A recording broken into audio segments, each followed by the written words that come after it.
Alors, je vais parler un petit peu de moi avant de dérouler donc cette fameuse voie de l'individuation tout au long de cette conférence. Donc, comment on peut, c'est toujours difficile de commencer de parler de soi. En tout cas, je suis médium de naissance. J'ai reçu donc des savoirs antérieurs à cette venue-ci dans ce plan planétaire qui ont fait que ce début de vie dans mon enfance n'a pas été forcément simple car il a fallu que je m'adapte à une autre façon d'être, à une autre façon de se comporter de mes petits camarades,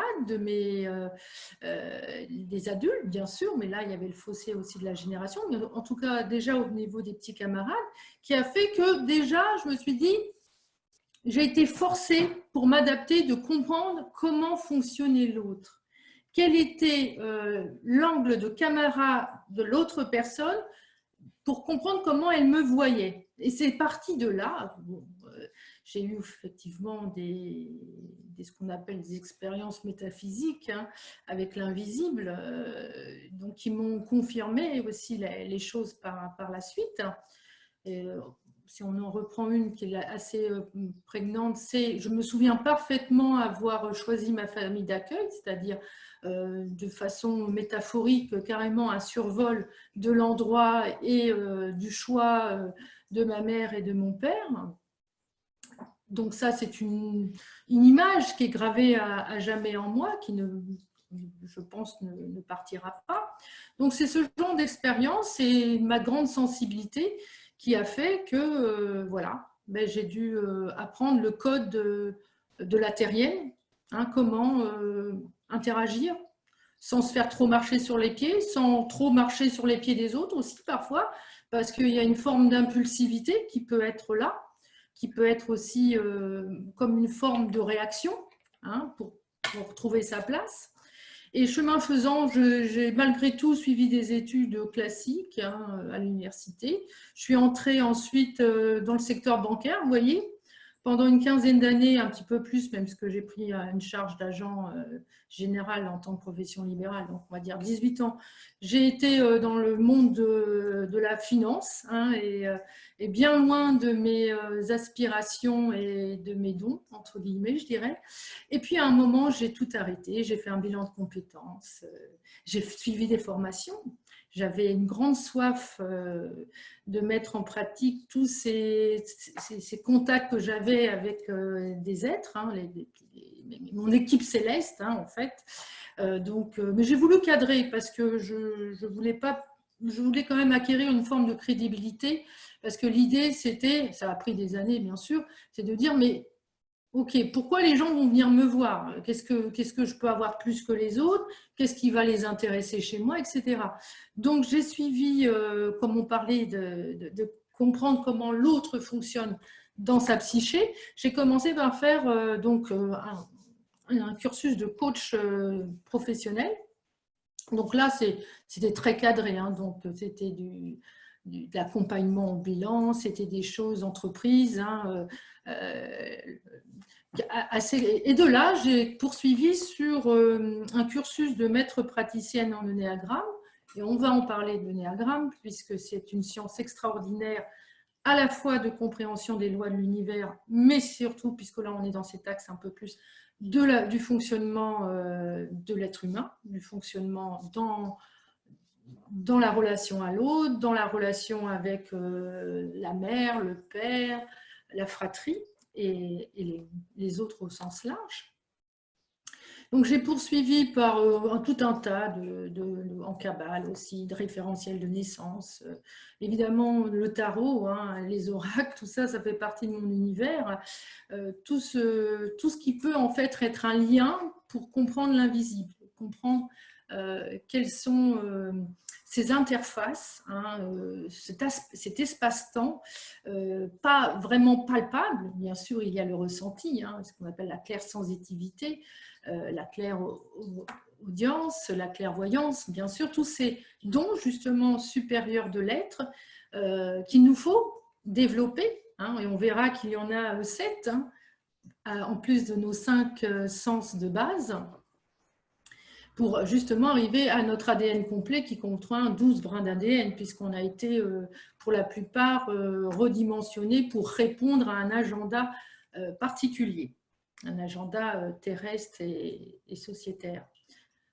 Donc, voilà, et j'en suis là, et maintenant j'ai écrit donc un premier livre qui raconte un peu ce parcours et qui justement invite l'apprenti initié, en tout cas la personne en quête de vérité sur qu'est-ce que nous vivons justement en cette fin de paradigme, comment, puis des choses plus pragmatiques du style qui suis-je, hein, qu'est-ce que je viens faire dans ce corps, pourquoi je fonctionne, pourquoi il y a avec certaines personnes je m'entends bien, mais avec d'autres ça passe pas. Hein, bon, on va voir qu'il y a des gens qui fonctionnent avec le mental en premier, d'autres personnes c'est l'émotionnel, et encore d'autres groupes c'est l'instinctif. Même si on utilise tous ces 3 centres d'intelligence, il y a des préférences. Et donc, j'aimerais qu'on démarre maintenant sur… donc, j'accompagne, comme vous l'avez compris, hein, des personnes en quête de compréhension supérieure de leur fonctionnement et aussi des lois de l'invisible. Donc, je vais vous partager un premier schéma, comme ça. Ce premier schéma, donc, qui est le schéma de la conscience d'un être humain, ce sont des cercles concentriques, vous voyez, qui vont de l'extérieur vers l'intérieur, et c'est la voie de l'individuation. C'est ce que je propose en fait dans mon enseignement. C'est de partir de cet espace psychique insondable, informe, etc., à ce noyau central qui est notre essence. Au-delà, on peut l'appeler l'esprit aussi, le soi supérieur, et cette connexion au plan divin. Il faut savoir que la façon dont nous sommes conçus, bon, évidemment, on n'est pas tous au même niveau quand on arrive dans cette incarnation. Il y a des, comme dans le tellurique, hein, vous savez bien cet axiome, tout ce qui est en haut est comme tout ce qui est en bas. Hein. On commence à la petite maternelle et on peut finir plus qu'à l'université et dans des agrégations plus, ou sinon des écoles spécialisées. Donc, c'est pareil pour les humains. Donc, on n'arrive pas tous avec les mêmes bagages. Et les mêmes bagages, c'est notre espace psychique. Et qu'est-ce que c'est l'espace psychique? En fait, l'espace psychique, ça reprend l'âme et ça reprend l'ego. Et l'âme, c'est en fait, on peut prendre l'image, hein, c'est vrai, mais c'est simple, du disque dur que notre conscience a alimenté au fur et à mesure de ces interactions avec différents plans, la Terre bien sûr, mais ça peut être aussi sur d'autres systèmes d'existence, sur d'autres planètes ou d'autres niveaux d'intelligence et de relations, qui va former donc cette âme qui va donc porter l'engramme de toutes les émotions, les pensées, les actions qui ont été inscrites, qui va comporter les fameuses postures karmiques que nous détaillerons par la suite, et qui est ce karma. Alors le karma, évidemment, karma, dharma. Karma, on a toujours l'impression que c'est plutôt négatif, et le dharma, les récompenses. C'est un peu plus complexe que ça. Donc, ces postures karmiques, hein, puisqu'on est en train d'en parler, j'en suis en train de les évoquer, ce sont des allégeances, c'est-à-dire, je vous parlais de l'engramme de toutes les actions, c'est aussi tout ce qui est en lien avec nos aïeux, avec ce qu'on appelle le transgénérationnel au sens plus large. Mais pas que. Il y a aussi une interaction avec des entités interdimensionnelles. Les entités interdimensionnelles, ce sont, ma foi, les anges, les archanges. C'est tout en fait, tout ce petit, entre guillemets, peuple céleste, hein, du plus démoniaque au plus élevé, mais on reste toujours dans l'astral. Hein. Le plan d'astral, je le rappelle, c'est le plan en fait de l'émotionnel. C'est en fait, c'est comme un double de la Terre, mais dans des vibrations différentes. Et d'ailleurs, chaque nuit, la plupart d'entre vous, nous allons dans ces plans-là, et dans le royaume des morts aussi, qui se trouve aussi dans le plan de l'astral.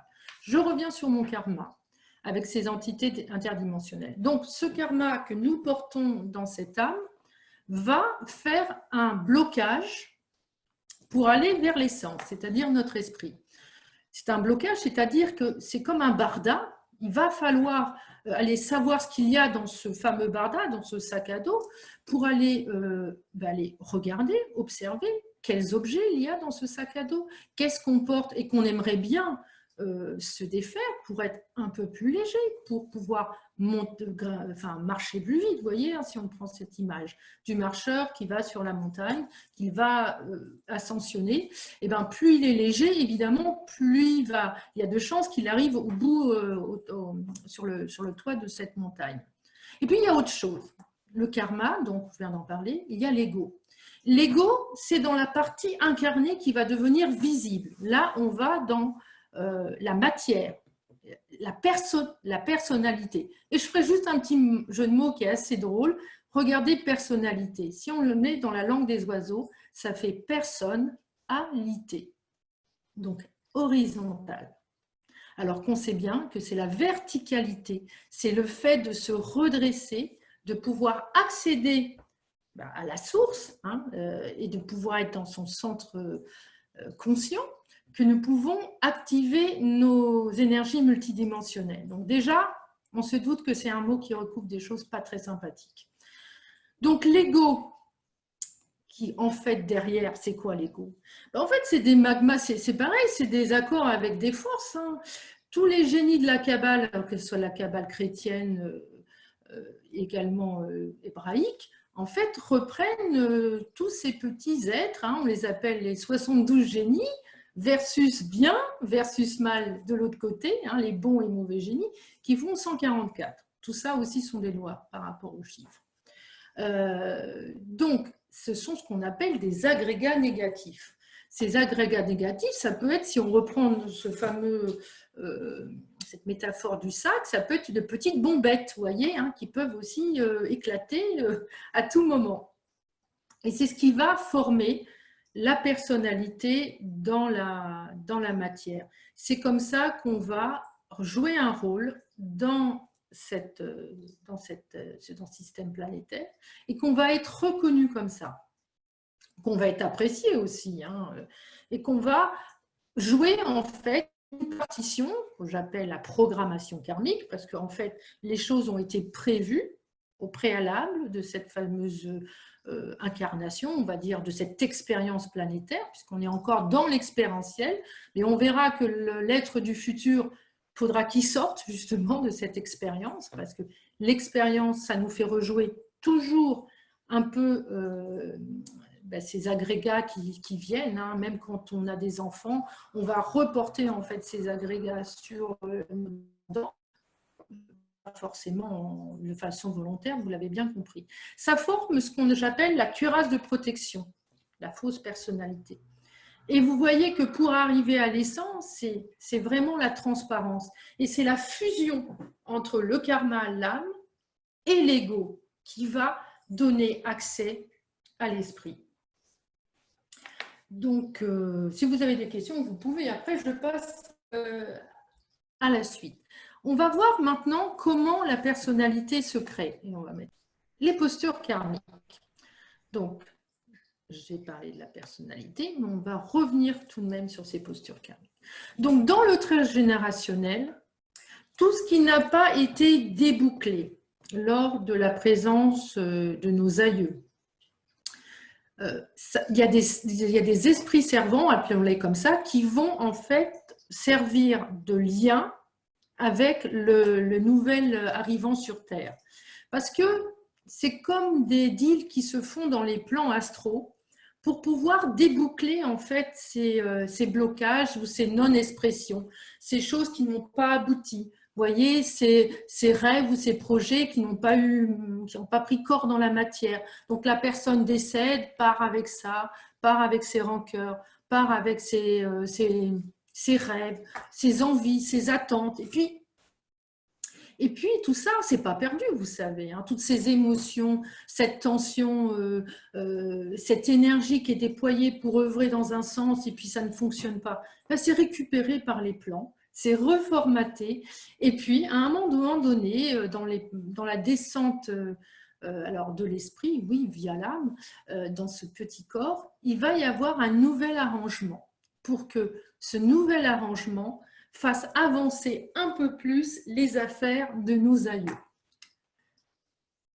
Donc, il va falloir, quand on est un être qui a envie d'avancer, qui est dans une voie d'initiation, ce que j'appelle l'individuation, c'est-à-dire ne pas vivre en fonction, arrêter de vivre en fonction des attentes de nos aïeux, mais de comprendre ce que nous, en tant qu'entité, on a envie d'expérimenter dans ce plan-ci, de ce qu'on a envie de transmettre. Évidemment, ça ne se fait pas en un jour, ça peut se faire même sur plusieurs vies. Je vais prendre par exemple la troisième posture qui s'appelle justement imposture. Je vais juste vous lire le texte, vous allez laisser descendre et vous allez voir ce qu'il en retourne. Dans la lignée, il y a un ou plusieurs ancêtres qui ont dû faire un mariage de raison ou d'argent pour garder la face et sortir de l'indigence. Ça peut être un aïeul qui soit une femme ou un homme d'ailleurs. La réussite sociale et matérielle est plus importante que les sentiments et l'amour. Il se peut même qu'un de mes aïeux ait usé d'une fausse identité pour arriver à une impression inconsciente de réussite sociale. Je porte en moi un sentiment de revanche. Vous voyez, on va porter ce sentiment de revanche. On est énervé, parfois on ne sait pas vraiment pourquoi. En fait, c'est l'aïeul quelque part qui parle à travers nous. Donc, nous ressentons une pression inconsciente de réussite sociale et nous portons en nous-mêmes un sentiment de revanche en termes de statut, de notoriété ou bien d'image. On peut s'en sentir. La question pour libérer tout ça, c'est je me sens écartelée entre le cœur et la raison, j'ai du mal à montrer mes sentiments et en quelque sorte, le faire va primer sur l'être. Donc ça, c'est une posture. Il est évident qu'on peut porter plusieurs postures qui deviennent des failles, donc ça s'appelle des fragilités dans l'âme, qui va être notre point de fragilité dans notre parcours. Donc là, on la cerne, la fragilité dans cette posture de l'imposture. Ça va être la quête du succès, la quête de la réussite. Ça va être plaire à tout prix. Ça va la quête de récolter des lauriers. Vous voyez, de cet aïeul qui n'a pas forcément accédé à ce qu'elle désirait. Je vais juste vous citer une autre, on ne va pas toutes les faire, après sinon ça serait bien trop long. La cinquième posture que j'ai nommée indigence. Donc ce sont des postures qui me sont descendues des plans. Dans ma lignée, l'un de mes aïeux a construit un patrimoine conséquent et a joui d'une notoriété importante. Bon, il y avait de l'abondance, des biens, etc. dans cette famille. Cependant, un des aïeuls a dilapidé tous les biens assez rapidement dans le jeu, l'alcool ou bien les aventures amoureuses. Donc, il y a une dilapidation du patrimoine rapidement en 1 ou 2 générations. L'attitude de cet aïeul a contraint, parce qu'on voit qu'après, ça se répète. Il y a aussi des faillites en cascade dans les générations suivantes. Son attitude a contraint sa famille à vivre dans la misère, évidemment, ou la pauvreté. Je porte dans mon inconscient, donc quand on porte cette faille-là, la peur de connaître moi aussi le manque à tous les niveaux, et en conséquence, je suis très économe, voire avare. Donc parfois, c'est des gens qui sont économes avares alors qu'il n'y a pas vraiment une réalité. C'est-à-dire qu'ils gagnent relativement bien leur vie, ils ont une maison, mais ils ont toujours la peur du manque et c'est on ne sait pas. C'est pas une réalité en tout cas concrète. C'est-à-dire qu'ils n'ont pas eu eux-mêmes des licenciements, ils n'ont pas connu des licenciements, ils n'ont pas connu de choses très graves sur le plan financier. Donc, la question à se poser, c'est j'ai intégré une posture de retrait, donc la personne, elle se met en retrait pour me mettre en sécurité et mieux observer le monde.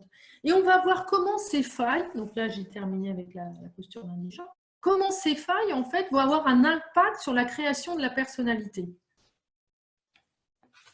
Une petite troisième et puis ça sera tout, que j'ai nommé domination magie noire. Mes aïeux font partie d'un clan ou d'une tribu dans lequel l'omerta est de rigueur.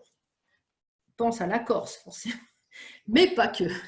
La notion d'appartenance y est très forte et la loi du plus fort y est exercée. Les enjeux pour garder le pouvoir sont importants. Une femme ou bien un homme de caractère a marqué la lignée. Son autorité fut incontestée. Il se peut qu'à un moment donné, cet aïeul ait fait un pacte occulte afin de maintenir ses privilèges et son influence sur son clan et pour emporter des combats avec ses adversaires. Il y a eu beaucoup de maltraitance physique à l'intérieur du clan.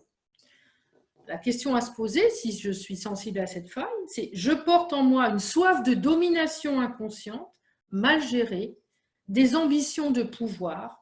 Je peux souvent ressentir de la tristesse. Voilà, donc il y en a 6 autres, on ne va pas toutes les lire, c'est pour vous dire, voilà.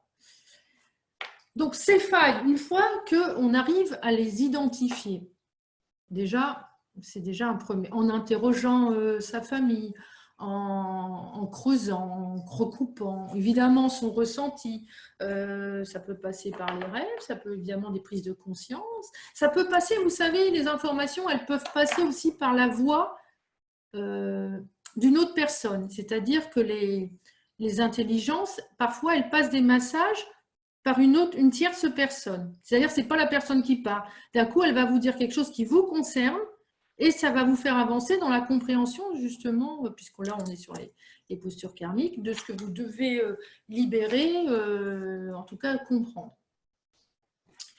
Voilà. Donc, et ces postures karmiques, c'est vraiment... C'est là qu'on comprend qu'on fonctionne, tant qu'on n'a pas connaissance de tout ça, on n'est pas dans le réel, on est comme en transe hypnotique, une forme d'hypnose. C'est-à-dire qu'on va répéter les mariages aux mêmes dates que notre grand-mère, peut-être parfois même le premier enfant à la même. Il y a des synchronicités, des répétitions qui sont assez, parfois dans certaines familles, assez édifiantes. Et en remontant de fil en aiguille, on arrive à trouver la source mère de ce suivi. C'est pas tout. Donc, quand on veut aussi poursuivre son cheminement, en même temps, ça se fait de façon parallèle, il y a autre chose à prendre en compte, c'est l'observation de son ego. Ça, c'est la partie invisible. C'est l'âme, l'antériorité, vous l'avez compris.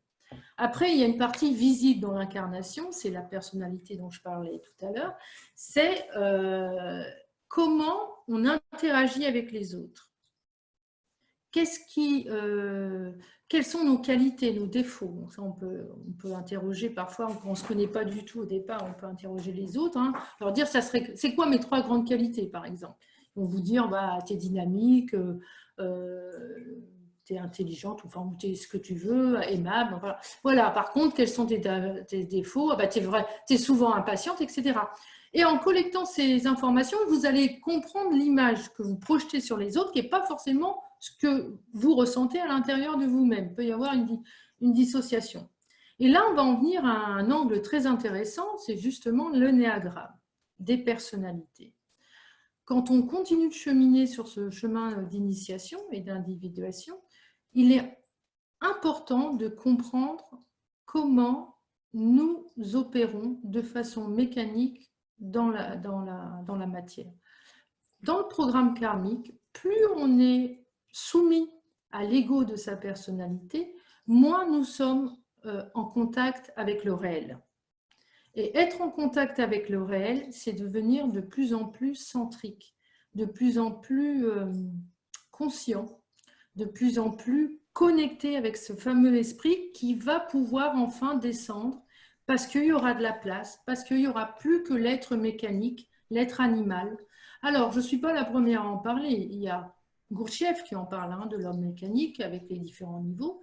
Il y a Oscar Ichazo qui est le fondateur, il faut quand même lui rendre à César ce qui est à César, la création des types de personnalités, de l'ennéagramme des personnalités. Il a fait bien d'autres choses, hein, parce que c'était un grand ésotériste, mathématicien d'ailleurs de base, vous voyez, très rationnel, et qui a laissé un enseignement intéressant également. Donc, l'ennéagramme des personnalités propose en fait 9 facettes, 9 façons de voir le monde, 9 façons d'interagir avec le monde sous forme de 3 centres. Christelle, juste on a une question de Artus, alors je suppose que c'est un pseudo, mais qui dit « Quid des différentes incarnations avec le karma ?»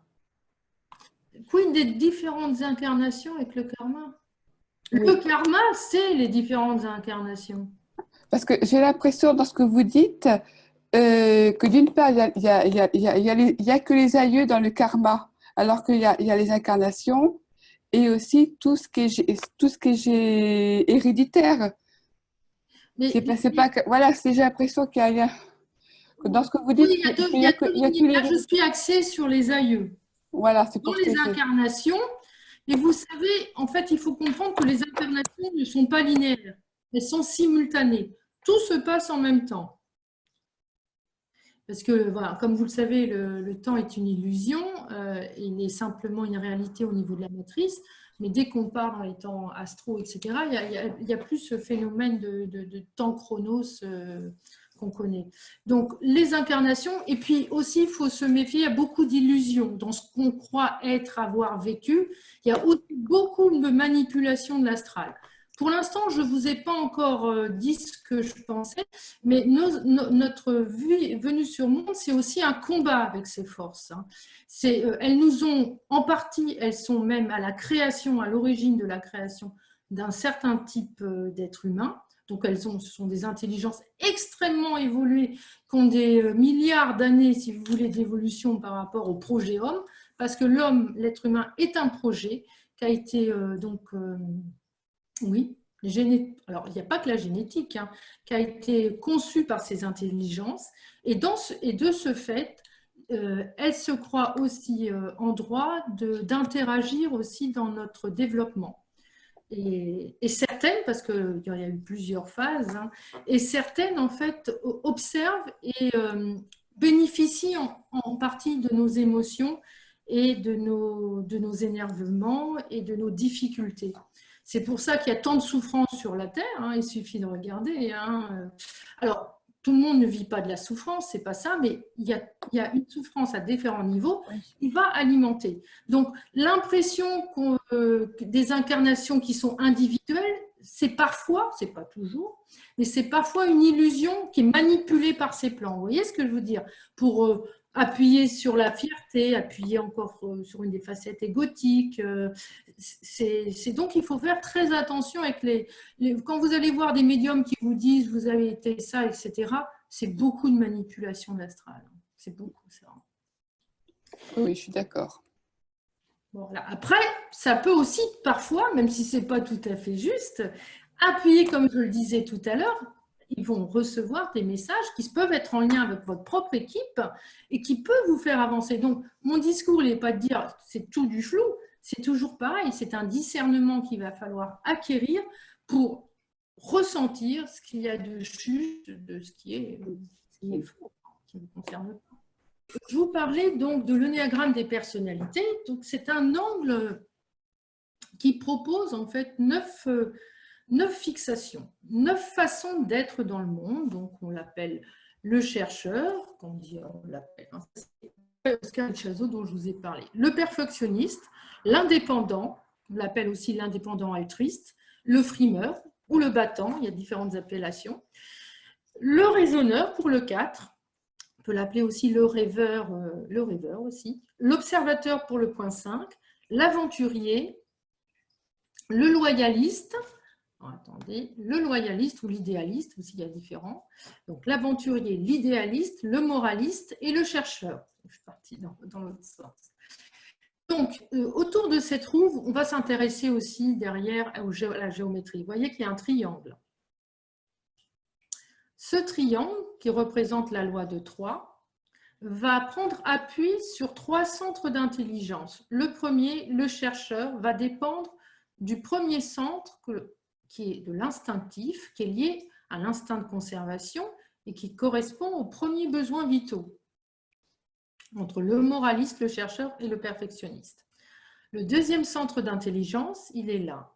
Indépendant, frimeur, raisonneur, ce sont des gens qui vont fonctionner avec l'émotionnel, centre des émotions, des sentiments, etc. Troisième centre, le centre mental, l'observateur, l'aventurier, l'idéaliste. Déjà, là, vous avez trois groupes de personnes qui, au niveau de la personnalité, vont agir très différents parce que certains vont systématiquement fonctionner avec le centre instinctif, d'autres avec l'émotionnel. Évidemment qu'on utilise les trois, c'est impossible, mais dans les pourcentages et la fréquence, on n'utilise pas le même. Alors, comment se forme? Pourquoi certains sont perfectionnistes et d'autres idéalistes? Eh bien, il va se former entre, je suis désolée, les blessures originelles, j'y suis, il va se former entre 0 et 9 ans, ce qu'on appelle l'engramme de la personnalité. Il va y avoir entre 0 et 3 ans, donc c'est la relation avec la mère, vous savez, le petit bébé, il est complètement fusionné, il ne fait pas de différence entre son propre corps et celui de sa mère. Pareil, les émotions, il absorbe tout, hein, c'est dans les deux sens. Et au cours de ce périple des 3 ans, il va se passer quelque chose, donc ça se nomme les blessures originelles, qui va marquer le petit enfant, le petit bébé, l'enfant en bas âge. Voilà comment se nomment ces blessures originelles. Maltraité, abandonné, mal aimé, donc là on est dans le centre instinctif, et c'est une blessure qu'il va avoir avec la mère. Alors prenons l'exemple, l'abandonné. L'abandonné, ce n'est pas forcément qu'il est au sens premier du terme, hein, mais c'est un sentiment. Et il faut bien retenir que c'est un sentiment reçu par l'enfant. Ce n'est pas forcément une réalité objective vécue de l'extérieur. C'est-à-dire que si vous demandez l'avis de tante ou d'oncle, ils vont dire ben, non, pas forcément. Pourquoi tu t'es senti abandonné, ta mère, ou s'occuper de la même façon que tes frères ou tes sœurs ou voilà. Mais il y a eu, et parfois c'est une réalité, hein, soit la mère a été trop occupée, ou voilà, c'est pas pour culpabiliser les mères. En tout cas, il y a quelque chose qui s'est passé, qui a été démultiplié du point de vue du petit enfant. Et puis aussi, derrière, n'oubliez pas que c'est des forces, ce sont des égrégores qui sont servis par des génies, justement, qui vont utiliser ces failles et ces blessures pour générer ensuite des choses pas sympathiques forcément. Mais on verra qu'il y a des choses bien aussi, hein, parce que mal aimé, on est toujours dans le centre instinctif. Entre 3 et 6 ans, quand l'enfant grandit, s'il n'a pas eu de particularité entre 0 et 3 ans, il peut connaître une problématique avec le père. Donc, après 3 ans, donc de 3 à 6 ans, le petit enfant va commencer à défusionner avec la mère. Et ça doit se faire normalement. La mère doit aider parce qu'on va passer d'un instinct de conservation, dont elle est héritière, à un instinct de relation. Et c'est le père qui met en place la qualité. Il va faire comprendre à la petite fille ou au petit garçon, il va lui donner ces valeurs de confiance en lui et de valorisation. Quand cette étape est mal faite, soit le père, parce que lui-même n'a pas réglé les choses, hein, c'est les reproductions dont on parlait aussi avec les postures karmiques, il n'a pas été écouté quand il était petit, donc il ne sait pas écouter son enfant. Donc, il n'a pas fait de travail sur lui, hein, ce qui n'est pas votre cas si vous êtes là. Donc, contrôler, ignorer, critiquer, c'est 3 problématiques qui concernent le centre émotionnel, la relation avec le père. La relation, il y a eu quelque chose, il y a eu un choc, enfin, ce n'est pas encore le choc, parce qu'on va y arriver au choc, qui a fait qu'un sentiment où je me sens contrôlée, je me sens observée, je ne suis pas libre comme je voudrais, si on prend le point 2, parce que ça commence là, 1, 2, 3, 4, 1, 2, 3, 4. Le contrôler, le petit enfant, il a l'impression qu'il n'est pas, on l'observe, que c'est jamais assez bien ce qu'il fait, etc. Ignorer, ça parle de lui-même, hein, c'est qu'il n'y a pas eu l'attention du père. Hein. C'est un manque du père sur les 3 postures. C'est le manque de la mère sur les 3 premières blessures originelles, donc maltraité, abandonné, mal aimé. Voyez. Et là, on est sur une problématique qui est liée au père. Donc, qui vont donner les types qu'on a vus auparavant. Est-ce que vous arrivez bien à faire le lien avec le néagramme des personnalités? C'est-à-dire, prenons le cas, par exemple, le perfectionniste aura vécu une blessure originelle du mal aimé par la mère. Parce qu'il ou elle a été mal aimé par la mère, il va se sentir obligé d'en faire beaucoup, de faire les choses bien, de faire toujours les choses de façon au plus précise possible, parfaite possible. Hein. C'est le soi parfait, hein, les fameuses injonctions aussi qu'on peut retrouver. Donc, je reparle donc sur le trio, voilà, contrôler, ignorer, critiquer, qui est lui, donc pour le centre émotionnel avec le père.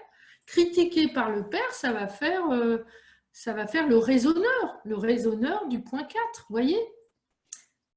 Et on termine avec le troisième trio, aliéné, inutile et en état d'infériorité, qui est le centre mental. Et là, c'est plus la relation avec le père, puisque l'enfant grandit, c'est après 6 ans, entre 6 et 9 ans. Ça va être la relation soit avec la fratrie, au sens large, c'est-à-dire les oncles et tantes, ou s'il y en a très peu, ça sera avec ce qui est extérieur, les voisins, l'école, etc.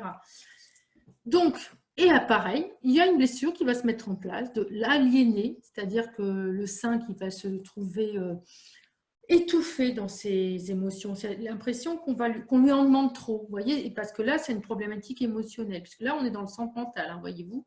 Donc, souvent, le pendant sont des gens qui sont très rationnels, etc., et qui sont pas dans la relation à l'autre. C'est pas qu'ils n'aimeraient pas, c'est qu'il y a un manque en eux qui a fait qu'ils ne peuvent plus être... évidemment, à moins de se pencher sur cette problématique, bien sûr. Inutile pour le 6 et en état d'infériorité. Par exemple, en état d'infériorité, ça va donner l'épicurien, le joyeux, vous voyez, du point 7, on va revenir. On l'appelle l'idéaliste, mais moi, il y a différentes appellations, c'est aussi l'épicurien. L'idéaliste, ben, il s'est senti en état d'infériorité, donc il y a une notion d'injustice qu'il a vécue, donc il va avoir besoin de compenser avec cet idéal, et puis il y a derrière aussi les mécanismes de défense. Donc aujourd'hui, dans cette conférence, je ne vais pas aborder tout le néagramme des personnalités, c'est impossible. C'est tout un enseignement, donc je vous donne des achoppements pour l'instant. Ces blessures originelles, elles vont impacter un sentiment très très fort qu'on appelle le point choc et qui va déterminer notre façon de voir le monde. Les points chocs, pardon. Donc il faut bien que vous voyez que, par exemple, quand on regarde le point 1, mal aimé par la mère, il va y avoir une forme de désillusion. Bon, pourquoi ce sentiment d'être pas aussi bien aimé que ma sœur? Ça, c'est les histoires aussi transgénérationnelles, hein. Souvent, on remarque que les conflits entre fratries se reportent, peut-être pas forcément d'une génération directement, mais parfois une génération après, qui donne des personnalités, par exemple, du désillusionné, mal aimé, qui va donner la perfectionniste. Donc, le perfectionnisme, c'est une distorsion, mais la perfection, c'est une qualité. Vous voyez, à chaque fois, il y a le curseur aussi à placer comme il faut. Donc, on va avoir ensuite 3 points chocs, oui, le frustré, le désorienté et l'incertain, qui vont venir en fait confirmer que la personne, pour se protéger, va devoir mettre une stratégie d'évitement en place. J'aurai sur mon désillusionné, comme ça, vous allez mieux comprendre. Quand on regarde mal aimé, désillusionné, qui va donner le perfectionnisme, cette personne va intégrer que pour être aimée dans le monde, elle doit être parfaite.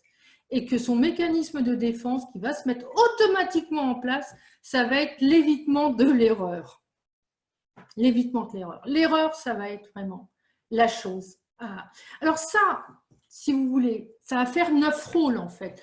Plus la personne va être collée à sa distorsion, donc l'ego, qui va se développer, plus elle va être ce qu'on appelle désintégrée.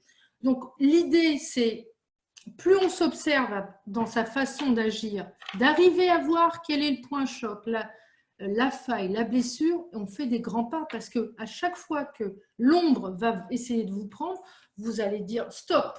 Non, mais là, c'est bon, c'est bien ce que j'ai fait. Il n'y a pas besoin de passer encore 1 heure. Voilà, je reprends toujours le cas de la perfectionniste. Parce qu'une perfectionniste au travail, par exemple, elle va être capable de, par perfection, reprendre ses notes, etc., proposer quelque chose encore plus affiné, etc., de rendre un travail en dehors des clous. Alors que normalement, c'est pas bien, puisque pas rendre un travail à l'heure, c'est considéré comme une erreur. Donc, on peut prendre, est-ce que vous voulez que je prenne une autre, pour que ça soit un peu plus interactif, un autre point? Prenons le découragé. On est toujours, donc plutôt le frustré. Point, non, désorienté. Allez, point 3, le désorienté. Le désorienté, c'est le point 3, c'est le point du battant. Vous savez, cet homme, cette femme qui veut toujours être dans l'excellence. Ce n'est pas la perfection, hein. C'est parce que l'un va pouvoir prendre, par exemple, le dictionnaire, beaucoup de temps, mais il faut que ça soit parfait, tandis que lui, c'est l'efficacité. Il faut que ça soit rapide, il faut que ça soit efficace, il faut qu'il y ait de la rentabilité derrière.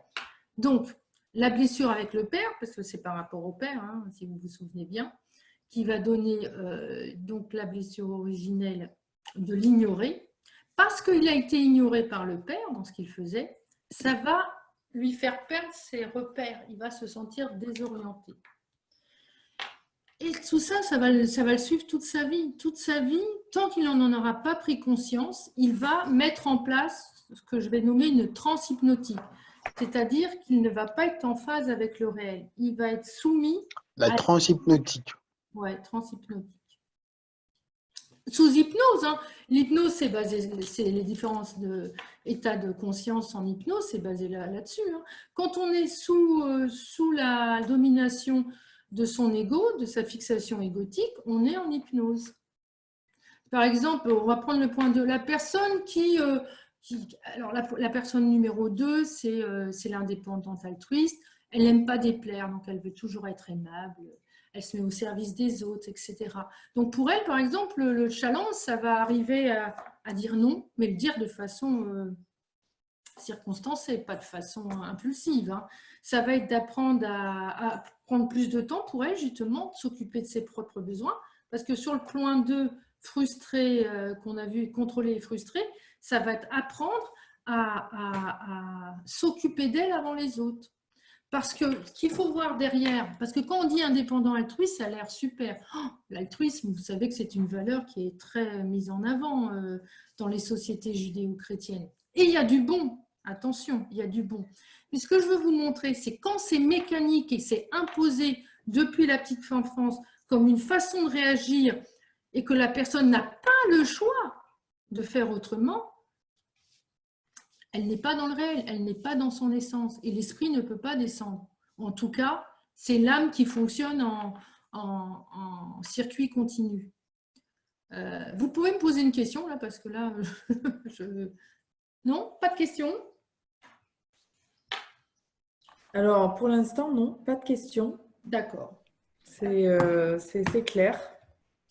Très bien. Donc, en état, vous voyez, sur le centre du mental, en état d'appréhension, est-ce que vous ressentez que déjà dans le nom, vous avez comme un ressenti de peur? Vous voyez? En fait, ce que je vous ai parlé sur les 3 grands poisons, les 3 grandes émotions négatives hein, qui gèrent tout ce cercle. Hein.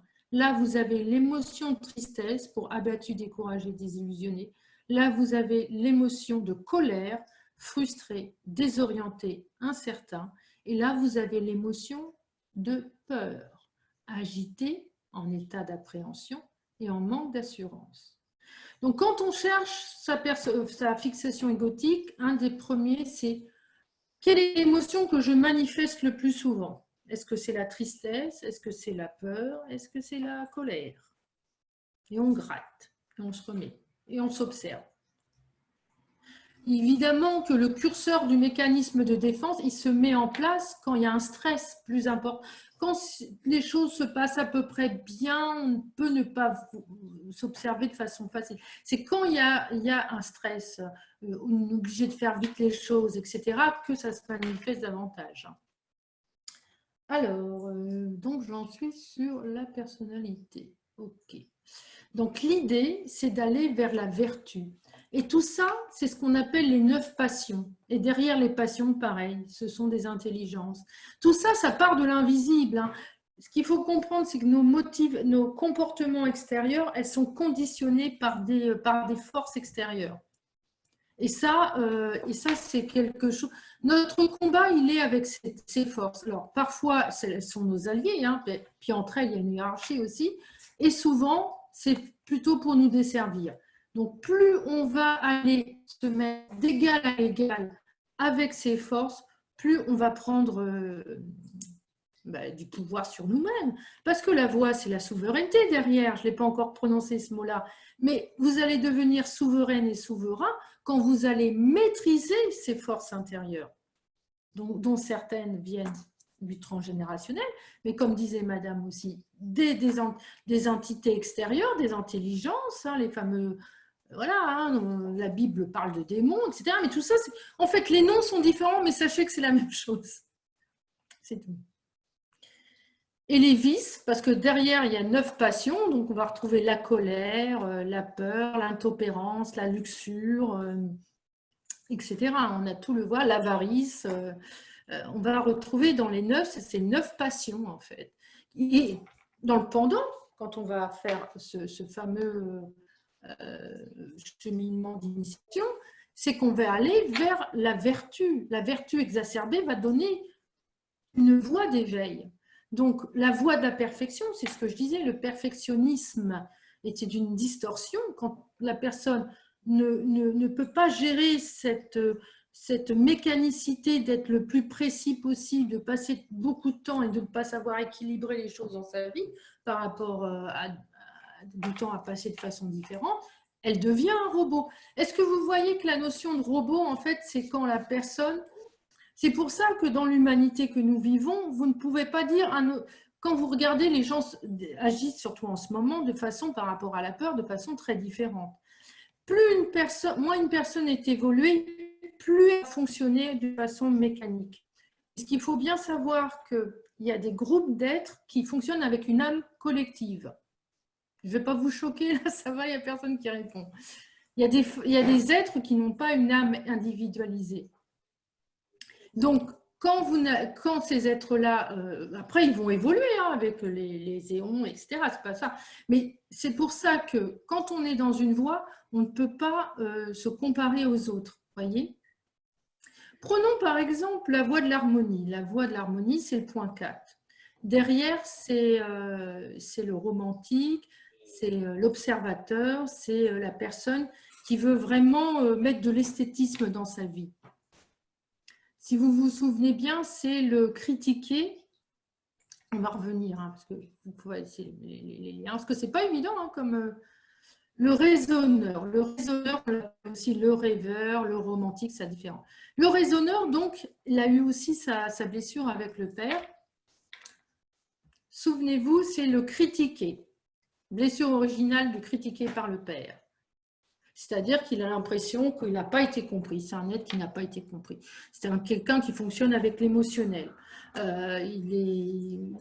sont des gens qui ont des variations. Ça peut aller très bien d'un jour, très mal l'autre. Et puis, on ne sait pas trop pourquoi. Parce que ce sont des personnes, en fait, qui ont intégré cette fameuse critique qui est restée, en fait, engrammée dans leur psyché et qui, pour contrer cette critique, vont faire de se rendre original. Donc, c'est pour ça que ce sont des gens qui se veulent originaux. Et donc, cette originalité, quand elle est maîtrisée, on peut aller vers une voie qui est plus esthétique, plus centrée, plus harmonique. Donc, c'est une voie d'excellence aussi pour les problématiques du point 4, la voie de l'harmonie. La voie de la connaissance concerne le point 5. Voilà. Je crois que j'arrive en partie à la fin. Il y a juste...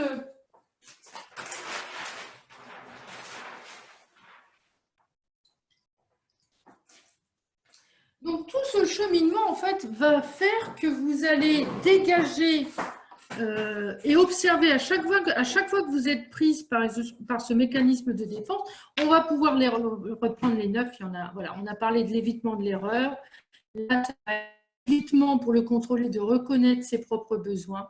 Là, ça va être l'évitement de l'échec pour le battant.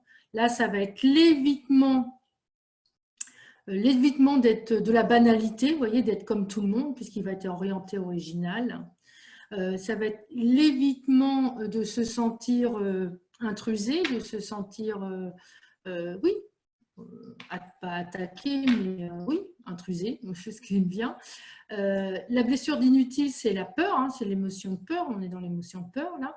Ça va être l'évitement de la déviance, hein, on va pour se rassurer du troupeau, on va vouloir se mettre sur une voie au milieu. en état d'infériorité, ça va être des gens, hein, c'est le 7, c'est l'épicurien, ça va être l'évitement de la souffrance. Vous voyez, c'est quelqu'un qui va faire des stratégies pour éviter de se mettre en manque de quelque chose. Voyez, c'est pour ça que parfois aussi le point choc, c'est un manque d'assurance.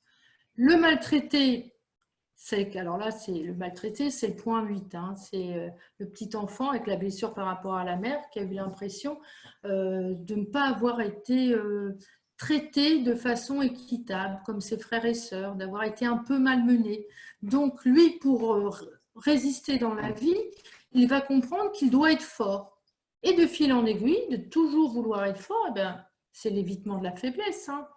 Donc, il va être dans le mécanisme, dès qu'il va se sentir en insécurité, dans l'évitement de la faiblesse. Il va vouloir être toujours le plus fort. Alors, ça peut être physiquement, mais pas que. Hein. Ça va être dans la façon de se comporter, la façon de parler, le son de sa voix, etc.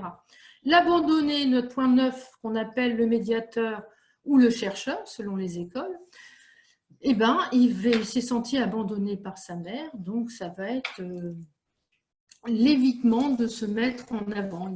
Il va se mettre en retrait, pour éviter le conflit. Et ce qui revient chez l'abandonné, c'est vraiment l'évitement du conflit. Il ne veut pas créer de désordre, parce que ça va faire ressurgir toutes ces fameuses blessures dont il n'a pas envie de revivre, hein, tout simplement.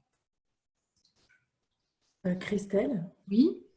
J'étais en train de me demander, on a entendu parler des 5 blessures de l'âme.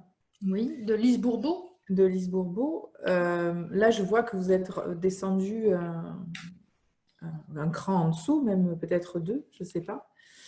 Est-ce qu'il y a un lien qu'on peut retrouver avec ces… On a, sur certaines fixations, oui, et sur d'autres, non. On a essayé de faire des liens avec les 5 blessures, le rejet, etc. Par exemple, si vous parlez de ça, on pourrait dire que l'aliéné, il a la blessure du rejet. Mais ce n'est pas vrai partout. Donc, il faut plutôt s'axer, c'est une autre grille de lecture, si vous voulez. La différence, là, avec le néagramme, c'est que c'est basé sur la motivation inconsciente. Ce n'est pas sur un comportement, parce que sur 2 comportements différents, vous pouvez avoir une même motivation et inversement. Ce qu'il faut vraiment se baser, c'est qu'est-ce qui va motiver la personne pour agir. Parce que vous pouvez être glouton, par exemple, en état d'infériorité, le glouton, on l'appelle le glouton aussi, l'épicurien. Vous pouvez avoir quelqu'un qui mange beaucoup, mais qui n'est pas une posture 7. C'est pas parce qu'il va se remplir pour éviter le manque de la souffrance, donc le manque de nourriture, mais ce n'est pas forcément au niveau de la nourriture. Ça peut être un 8, par exemple, qui est fort, qui veut maintenir truc et puis qui mange beaucoup, vous voyez. Donc, il n'y a pas vraiment de lien à coup sûr avec ces blessures-là, mais c'est une question intéressante.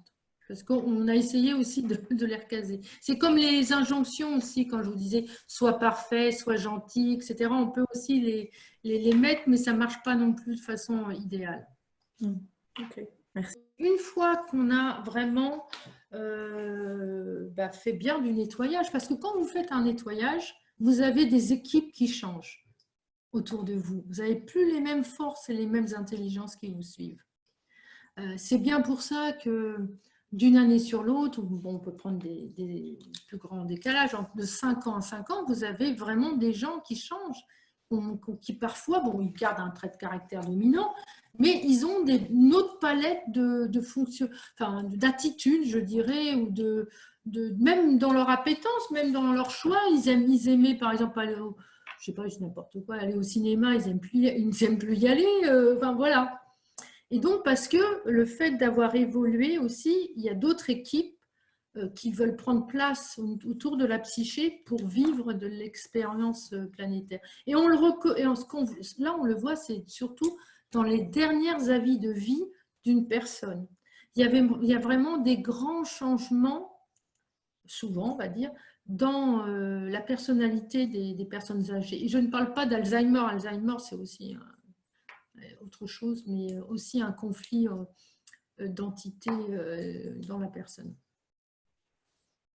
Et puis, c'est aussi des blessures qui remontent. C'est complexe, on ne peut pas en parler en 2 secondes comme ça. Sur le plan occulte, c'est assez complexe. Donc, c'est vraiment tout ce cheminement qui va prendre vraiment… c'est une reprise, c'est-à-dire, c'est arriver à avoir la position méta. C'est quand vous parlez, vous observez quand vous parlez. C'est pas évident, hein. C'est le soir, par exemple, vous remontez à l'envers toute votre journée. De l'instant où vous êtes assis jusqu'au matin. Qu'est-ce que j'ai fait? Qu'est-ce que j'ai dit? À qui j'ai parlé? Comment il a réagi? Ah oui, mais j'aurais pu faire ça. Vous voyez? Et à un moment donné, à force de faire ça, donc c'est dans le dur, hein, c'est dans la fausse Hadès, à un moment donné, vous allez anticiper votre réaction quand vous serez, par exemple, une tension, vous sentez la colère monter, et vous allez comprendre pourquoi, qu'est-ce qui est actionné en vous. Vous pouvez l'éteindre.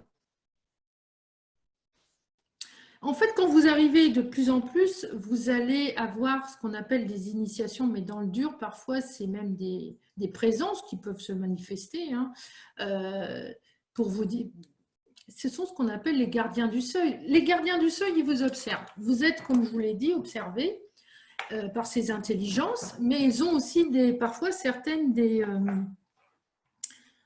relais dans la matière avec des agents.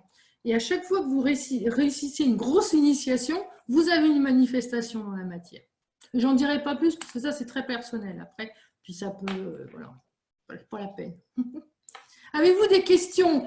Là, c'est comme ça qu'on change sa vibration et que, comme je vous disais, les gens changent. Et plus vous élevez, parce que c'est ça, élever sa vibration, c'est maîtriser ses forces, c'est les identifier, c'est les comprendre. C'est une souffrance. Alors, je vais vous le dire, c'est une souffrance parce que vous allez, à un moment donné, perdre, quand je dis perdre votre personnalité, j'ai l'impression que vous n'avez plus d'identité. Vous ne savez plus qui vous êtes. Alors, vous dites, mais si je ne suis plus la gentille fille qui dit gna gna, mais qui je vais être? Qui je suis? Comment on va pouvoir m'apprécier? Ça va être accepté de ne plus être apprécié. Et ça, pour le point 2, c'est très difficile. Par exemple, si on prend un autre point, pour le point 8, hein, c'est un gars, voilà, on est dans la force, dans le rapport de force. Hein. J'évite la faiblesse. Je suis donc, on appelle ça le chef ou le moraliste, hein, selon les écoles. Quand cette personne comprend qu'elle ne peut pas être en relation avec quelqu'un d'autre sans que ça soit systématiquement dans une relation dominant-dominé, bah, c'est pas forcément facile à accepter non plus, vous voyez. Donc, ce sont des petites morts, les petits renoncements à ce qu'on croyait être et qui fait le jeu en fait d'une matrice, hein, parce que chacun va alimenter dans la roue et va faire bouger les autres, hein, vous voyez. C'est un jeu très interactif. À part le triangle dont je parlais, il y a l'hexagramme, hein, parce que s'il y a des liens comme ça dit des choses aussi. Du contrôlé qui va vers le critiqué, vous voyez, ça suit, ça fait un hexagramme. Vous voyez ? Alors, on a une question. Vous allez en avoir plusieurs. Donc, pouvez-vous nous en dire plus, s'il vous plaît, sur le sujet du plan astral? Le plan astral, c'est déjà un niveau vibratoire. Puisque tout est onde, toute l'information est constituée d'ondes, en fait. C'est une autre longueur d'onde d'expression de l'information qui forme un autre monde où vivent d'autres intelligences, où vivent en tout cas, où existent, existent les morts. Le plan des morts est à l'intérieur du plan de l'astral. Quand un mort arrive à évoluer et sortir du plan de l'astral, en général, il ne revient plus s'incarner sur Terre, mais il a d'autres voyages à faire dans d'autres mondes. Donc le plan des morts est principalement celui qui vit le plus proche du plan des vivants. Hein, ça se interprète. Le plan de l'astral, il est partout en nous. Hein. Par exemple, dès que vous êtes dans la nostalgie, par exemple, vous repensez à un souvenir heureux. Oh, c'était bien, tu te souviens, on allait là, on pique-niquait là, on allait à la rivière, on faisait ci, etc. Là, vous êtes dans le plan de l'astral. Vous voyez ? Si vous n'êtes pas dans l'instant présent, après il y a différentes manifestations, comme je viens de vous le dire, dans l'instant présent, etc., vous êtes dans l'astral. Dès que vous faites dans le futur des projets, vous imaginez votre future maison, ah j'aimerais bien si, oh oui ça serait bien s'il y avait un jardin mais il soit orienté comme ça, vous êtes dans le plan de l'astral. Voilà, le plan de l'astral, c'est vraiment, pour l'être en évolution, l'être, bon, on l'appelle la 6e race, en tout cas le futur être, ça sera celui qui va sortir de cet astral, qui va se rendre maître des intelligences de ce plan astral. Ils sont à égalité. Et donc là, il va acquérir tous les dons supérieurs de l'être, évidemment, la télékinésie, la clairvoyance, la capacité de voyager avec sa Merkaba dans tous les mondes, la télépathie. La télépathie, c'est la base, hein. Il n'y aura plus forcément besoin de passer par le monde de la forme et de la forme sonore. Parce que ce dont je vous parle, c'est casser la mécanique. Mais au-delà de casser de la mécanique de l'ego, c'est casser le monde de la forme. Parce que jusqu'alors, on a fonctionné dans le monde de la forme, que ça soit à base de symboles. C'est très bien, mais ça nous limite. Ça nous limite dans un plan. Donc, c'est tout ce cheminement qu'on a quand on a pris son bâton de pèlerin et qu'on a décidé de comprendre comment les mondes spirituels fonctionnaient. Et quand on arrive à déblayer un maximum notre ego, bon, ça ne veut pas dire qu'il est inexistant, mais qu'il est quand même redimensionné à sa juste place, c'est là qu'il y a plus de place dans notre espace psychique et c'est là qu'on peut accéder à l'essence, qu'on peut accéder à cette fusion avec l'esprit et que ça coule direct. En fait, on passe plus par le raisonnement, par l'intellect. Ça passe, la vibration, elle passe comme ça, elle descend, puis on sait, voilà. Mais bon, on est en transition, hein, voilà, moi je me sens en transition, un peu pionnière, mais pas complètement. Non, il faudra au moins 200 ans, 200, 300 ans pour que les nouveaux de la 6e race soient vraiment ici sur cette planète. Avez-vous d'autres questions? Oui, il y a une autre question. Quand vous dites ça coule tout seul, vous parlez de canalisation? Non, parce que la canalisation, la plupart du temps, c'est des relations avec le monde de l'astral. La canalisation, vous êtes en fait, soit vous êtes adombré, c'est-à-dire vous servez d'outil, d'instrument à une intelligence qui veut se manifester. C'est pas qu'elle est forcément méchante, hein, c'est pas ça, mais vous êtes une marionnette. C'est pas vous qui avez le deal. Bien sûr que ça peut être intéressant de recevoir des messages de l'astral. C'est déjà un pas beaucoup plus évolué que la personne qui n'a aucun contact, qui est dans un matérialisme, qui voit que le visible, etc. On est bien d'accord. Mais la canalisation, la plupart du temps, les gens sont encombrés dans leur psychisme et tout ce qu'ils ont accès, c'est au monde. Et encore dans l'astral, vous savez, il y a différents niveaux. Hein. Là, moyen, un truc, il y a des subdivisions. Donc ça peut être intéressant, mais ça ne doit être qu'un passage. On ne doit pas s'en contenter, c'est ça que je veux dire. Alors Dominique nous dit, ce sont des paroles de sagesse pourtant. Où ça, que je dis ou... Non, ce qui vient de l'astral. Oui, alors ce sont des paroles de sagesse dans le moment où on veut endormir la conscience de l'être qui reçoit ces paroles. C'est en mécanique. Parce que moi j'ai assisté aussi à des gens qui recevaient des messages. Je ne vais pas citer leur nom, hein, mais ces messages se ressemblent, c'est toujours la même chose. Et vous voyez bien qu'il n'y a plus la conscience de la personne. Elle sert complètement d'outil et ça ne veut pas dire que cette personne est plus sage, puisqu'on parle de sagesse, et qu'elle est plus évoluée. Si vous la voyez dans la vie de tous les jours, ce n'est pas forcément quelqu'un d'intelligent. Quand je parle d'intelligence, je parle de discernement. Hein. Je ne parle pas évidemment de programme, de culture. Hein, on est bien. L'intelligence, c'est la clarté d'esprit. C'est de faire ce qui est juste. Ce qui est juste pour vous au moment où vous allez le faire et de ne pas être sous influence. Alors, je rebondis. Là, il y a un commentaire donc, de Christian qui dit « Dans votre livre, vous parlez de l'indigo. Les âmes sont des boosters de conscience auprès d'une humanité tantôt endormie. Est-ce que vous pouvez approfondir ?» Alors, Christian, oui, cette humanité tantôt endormie, on voit bien, elle est très manipulable par l'astral, toujours. Elle est endormie à elle-même, endormie à ses capacités, parce que sous contrôle, sous hypnose, hein, c'est ça, c'est de l'hypnose. C'est ces égrégores qui veillent à ce que les personnes aillent dans un sens, parce que derrière elles récoltent. elle récolte des émotions, elle récolte, bon, certains on appelle le loche, mais enfin bon, en tout cas, on récolte une énergie qui fait vivre d'autres plans. Donc, en ne pas... Mais c'est une expérience, encore une fois, ces êtres ont besoin de passer par cet endormissement pour comprendre d'autres choses. Le tout, c'est de ne pas y rester trop longtemps, voyez-vous. Mais c'est ça l'initiation, c'est pas une partie de plaisir en fait. Quand la fusion elle arrive, c'est très... Et les indigos, bon, je fais partie de ce collectif, mais je n'aime plus trop ce mot-là, je le dis aussi dans mon livre, parce que c'est tellement... Ça a été repris par le nouvel âge, c'est tellement éloigné de tout ce que je suis, donc que je m'y retrouve plus, donc je l'utilise même pas, vous voyez, j'en ai pas parlé dans ma présentation, et c'est bien une raison, parce que comme tout, la prédation, elle reprend. De toute façon, c'est un collectif qui date de plus longtemps, hein, depuis les années 60-70, on parlait aussi déjà de ces boosters. Mais ce qu'il faut savoir, c'est que ces boosters-là, il y en a toujours à chaque changement de paradigme. Elles reviennent. On est là pour faire des transitions, pour donner des coupes, et soi-même aussi, on a aussi notre propre expérience. Ce n'est pas des grands sages qui descendent puis qui savent tout de suite. Attention, hein, c'est pas ça. Hein.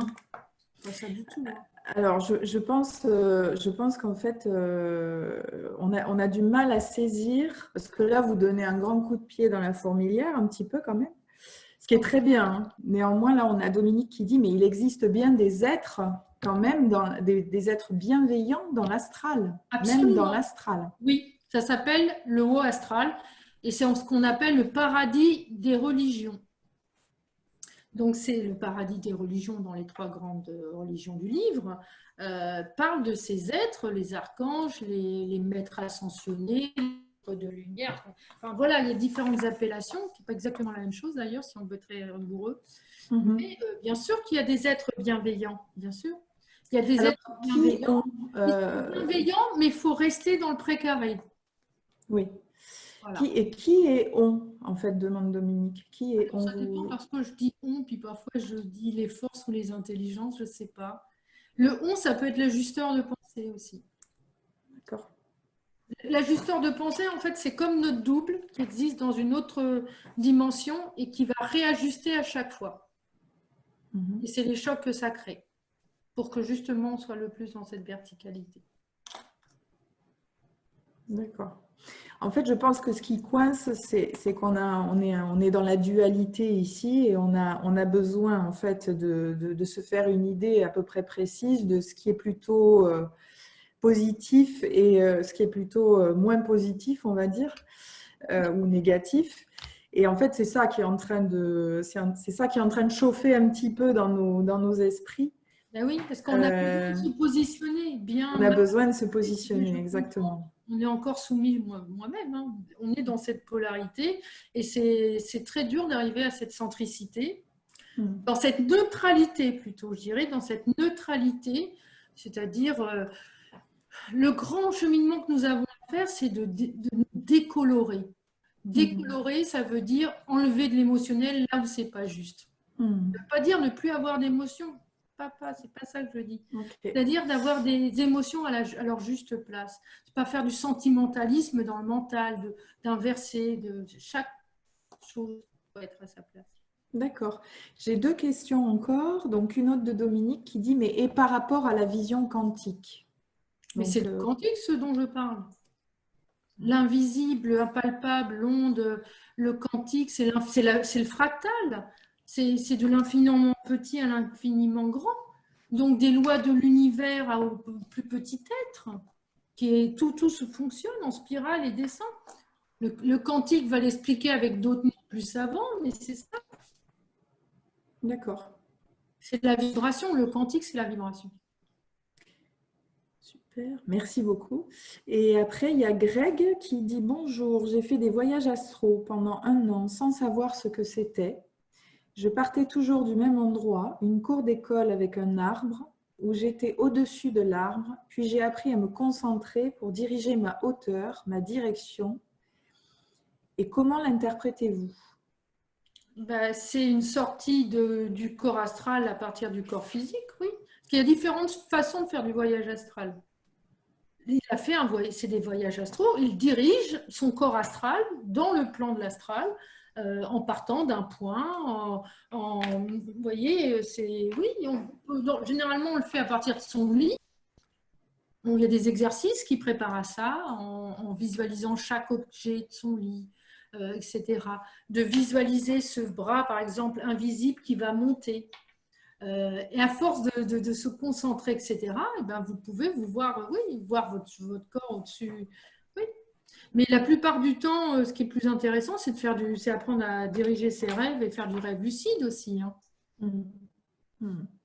Mais on est aussi dans des plans de l'astral. Le rêve lucide, pour arriver au mental, c'est pas forcément évident parce qu'en fait, les rêves sont à l'image de notre niveau de conscience dans le réel, dans le plan de densité.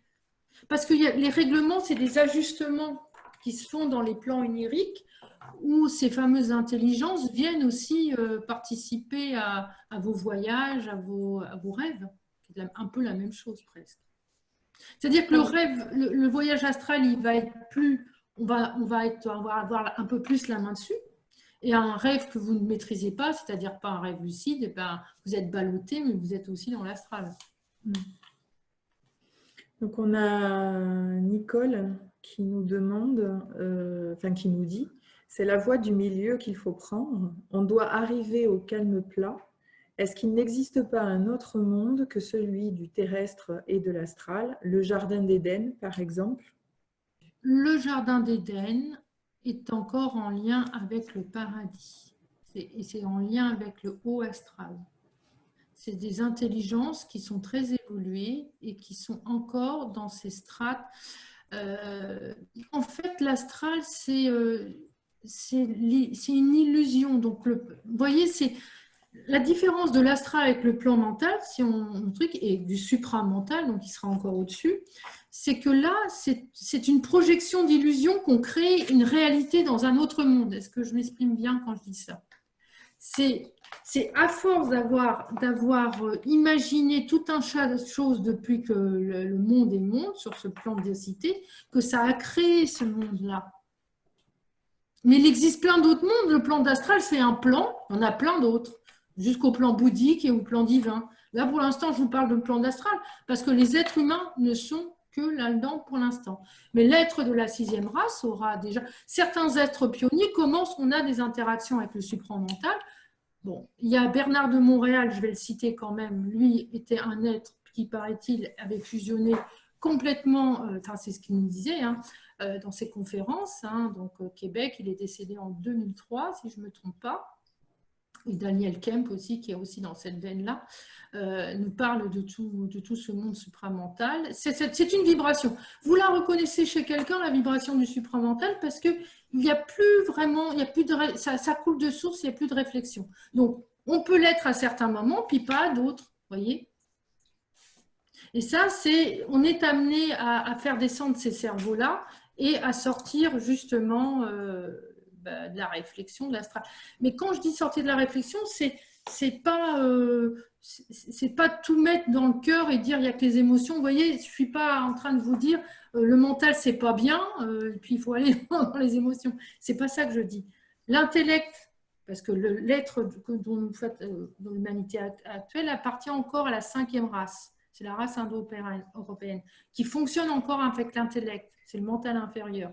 Donc, comme les Atlantes, qui étaient les hommes de la 4e race, eux fonctionnaient ils avaient le 3e œil, ils avaient une vision, mais ils n'avaient pas l'intellect. Vous voyez, si on reprend la tradition primordiale, j'aurais pu vous mettre un dessin pour vous expliquer ça.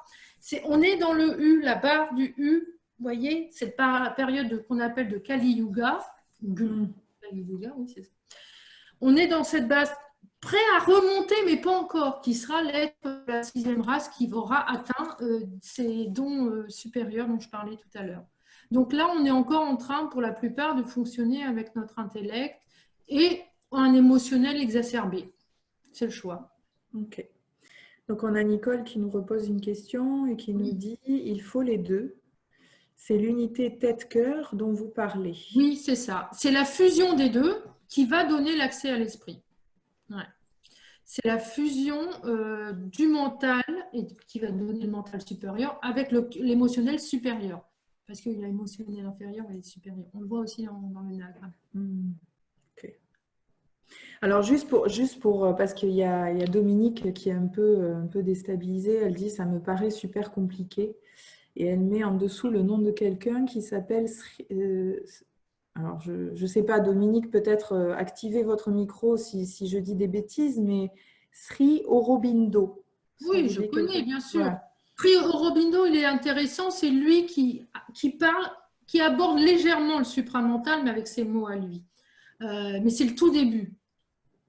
Bernard de Montréal est allé bien plus loin à ce niveau-là.